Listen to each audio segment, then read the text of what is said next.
അതല്ലേ ഞാൻ ഇന്ന് സ്കൂളിൽ പോവുകയാണ്. അപ്പല്ലേ സ്കൂളിൽ പോകുമ്പോ മഴയുള്ള ദിവസം കൊറേ നെണ്ടുണ്ടാവും കാണിച്ചിട്ടുണ്ടാവും.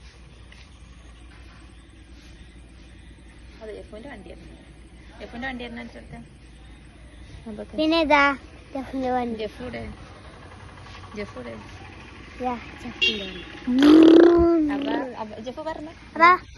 അപ്പൊ ഞാൻ സ്കൂളിലേക്ക് പോവാണ്. എന്റെ വണ്ടി വന്ന്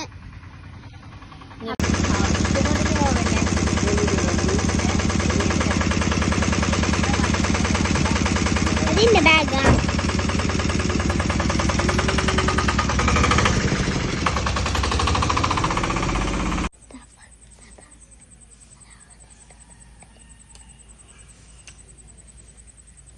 മഴ പെയ്യാൻ തുടങ്ങി.